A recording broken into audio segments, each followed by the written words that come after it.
नमस्कार शेतकरी मित्रांनो, शेतकऱ्यांची शेतीशाळा प्राकृतिक आधुनिक कृषी शोध प्रशिक्षण चिकित्सालय रामपुरी बुद्रुकमध्ये आपले सहर्ष स्वागत आहे.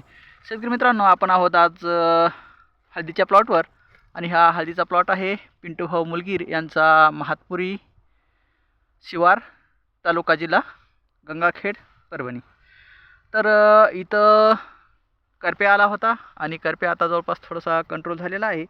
100% करप्या आता कोण्याच प्लॉटवरला आज कंट्रोल झालेला नाही आहे. ह्यावर्षी बरेचसे प्रॉब्लेम आले, कारण पाऊस जास्त झाला आणि त्यामुळे बरेचसे प्रॉब्लेम आले प्लॉटमध्ये. न्यूट्रिशन अपटेक बरोबर झालेलं नाही आहे, वापसा कंडिशन प्लॉटमध्ये झालेलं नाही आहे बरोबर, त्यामुळे प्रॉब्लेम आला. तर ज्यांचे आता मॅच्युरिटीकडे हळद आलेले आहेत सर्वांच्या, आणि ज्यांचे शेंग उघडी पडलेली आहे त्यांनी कृपया करून शेंग बुजून घ्या. पहा, इथं आम्ही हे शेंगा सगळ्या उघड्या पडल्या होत्या, हे शेंगा सगळ्या आता बुजल्यात. शेंग बुजलेली आहे.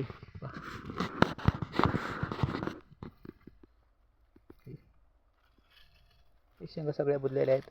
आणि ही जर शेंग बुजली ना, की जे शेंग पिवळी पडत होती किंवा पांढरी पडत होती ती हिरव्याला हिरवी राहते आणि ग्रोथ याची कायमस्वरूपी चालू राहते, अपटेक चालू राहतं, शेंग लांबण्यासाठी चालू राहते. नाहीतर शेंग हिरवी पडती किंवा पिवळी पडती किंवा लाल पडती किंवा करपून जाती आणि तिथंच तिची ग्रोथ थांबते. त्यामुळे सर्व शेतकरी मित्रांना विनंती आहे की माती लावून घ्या आणि शेंग आपली कुठं उघडी नाही राहिली पाहिजे याची दक्षता घ्या. इथं शेंग उघडी होती आणि माती लावून घेतली. तर जिथं कल्टिवेशन न लावता येते तिथं कल्टिवेशन न लावा. कल्टिवेशन जर नुकसान होत असेल तर माती हातानं लावा, हे सांगणं आहे. आणि मॅच्युरिटी डोसचं व्यवस्थापन करा. आता सगळ्याच हळदी आपल्या मॅच्युरिटीकडे आलेल्या आहेत, त्यामुळे मॅच्युरिटी डोसमध्ये आपल्याला फॉस्फरिक ॲसिड कंदभरण पोषणासाठी आणि शेंग भरण पोषणासाठी फॉस्फरिक ॲसिड, ॲमिनो ॲसिड आणि पोटॅशियम शोनाईट किंवा 0050 हा डोस अपलोड करायचा आहे. हे दिल्यानंतर बरंचसं उत्पादनामध्ये भरघोस वाढ होते, ही गोष्ट लक्षात घ्या.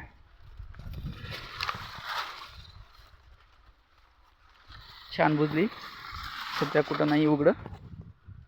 बरीचशी शेंग उघडी होती आमची, इथं बरीचशी शेंग उघडी असल्यामुळं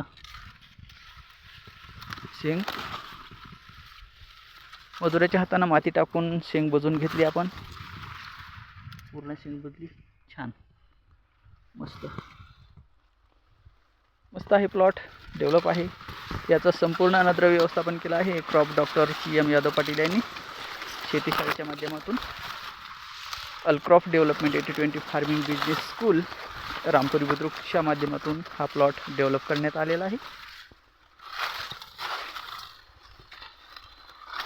खूप पाणी साचलं होतं प्लॉटमध्ये मित्रांनो, खूप पाणी साचलं होतं यावर्षी, त्यामुळे थोडंसं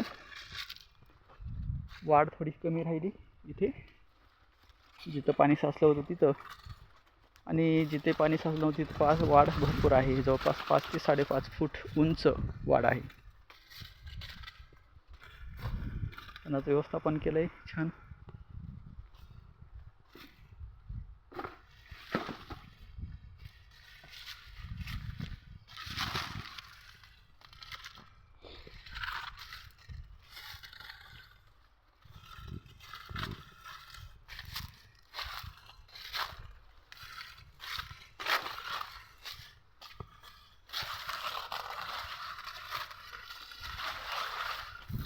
हळदीमध्ये सगळ्यात महत्त्वाचं आहे हळदीवरचा करपा कंट्रोल करणे. हळदीचा करपा म्हणजे हळदीमध्ये असलेला कॅन्सर आहे मित्रांनो. तो जर एकदा लागला तर ते कंट्रोल होणं सहजासहजी शक्य नाही. तर आता हे पहा, या पानावर 3ऱ्या पानावर करपा आहे, पण आपलं हे 2रं पान आणि हे पहिलं पान हे फ्रेश आहे. तर ह्या 2 पानाच्या माध्यमातून प्रकाशसंश्लेषण प्रक्रिया होते आणि हरितलव म्हणजेच क्लोरोफिल हे इथं अन्न वहन करून लवकरात लवकर आपल्या झाडाला न्यूट्रिशन पास करतं कंदापर्यंत. तर असं फोटोसिंथेसिसचं काम असतं. त्यामुळे हे पहा, 3रं पान आहे, हे 2रं हिरवं आहे आणि हे 3रं हे पण हिरवं आहे.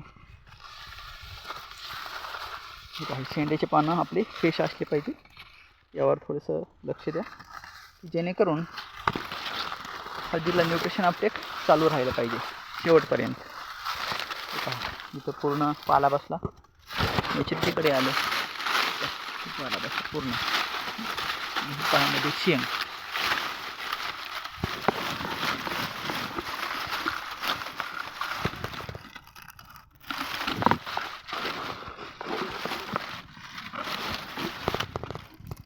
बंड आहे, हे पण बंड आहे. ग्रोथ छान आहे. पाला बसायला सुरुवात झाली आहे, तरी जवळपास आपल्याला 1 महिन्यामध्ये आपली हळद पूर्ण मॅच्युरिटीकडे येईल. त्यामुळे ह्या महिन्यामध्ये तुम्ही पोटॅशियम शोनाइट 0050, फॉस्फरिक ॲसिड आणि ॲमिनोचं व्यवस्थापन करा. त्यावर ॲमिनो ॲसिड स्प्रेमध्ये पण घ्या, फॉस्फरिक ॲसिड स्प्रेमध्ये घ्या, ड्रेंचिंगमध्ये सोडा. ॲमिनो ॲसिड पण स्प्रेमध्ये घ्या, ड्रेंचिंगमध्ये सोडा. आणि 0050 किंवा पोटॅशियम शोनाइट आणि फॉस्फरिक ॲसिड हे ड्रीप वॉटर सोडायचं आहे. इथं फुल पाणी साचलं होतं मित्रांनो, इथं गुडघे इतकं पाणी होतं हळदीमध्ये. फुल पाणी साचलं होतं. इथं मोठी लाईन गेलेली आहे, इथून फुल पाणी साचलं होतं. त्यामुळे ही हळद आमची पावसाळ्यातच तिथं डॅमेज झाली.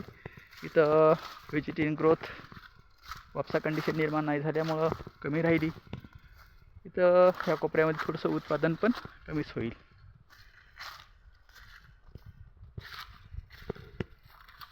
बाकी प्लॉट सेटअप आहे.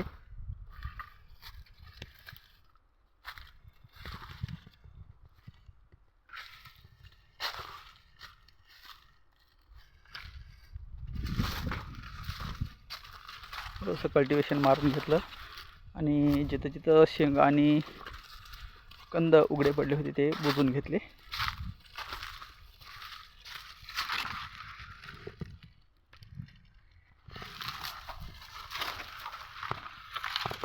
पूर्ण शेंग उघडी असं असं नाही राहायला पाहिजे.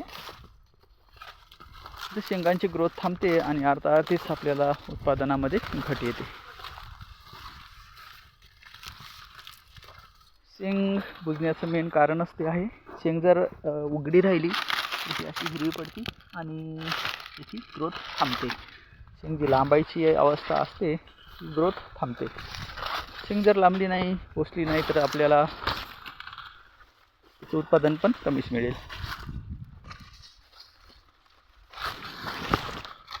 इथे छान आहे वाढ.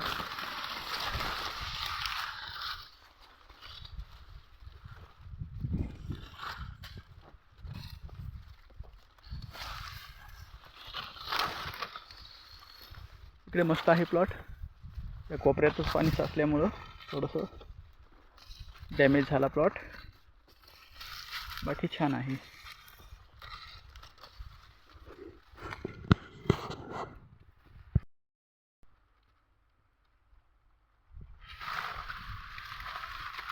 साडेपाच ते 6 फूट इथं हाईट आहे हळदीची.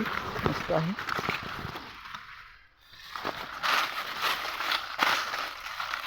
शेंगांची ग्रोथ छान आहे. शेंगा बुजून घेणं आवश्यक आहे इथं. थँक्यू मित्रांनो. Wish all the best. काळजी घ्या, सतर्क रहा. जय हिंद, जय भारत, वंदे मातरम.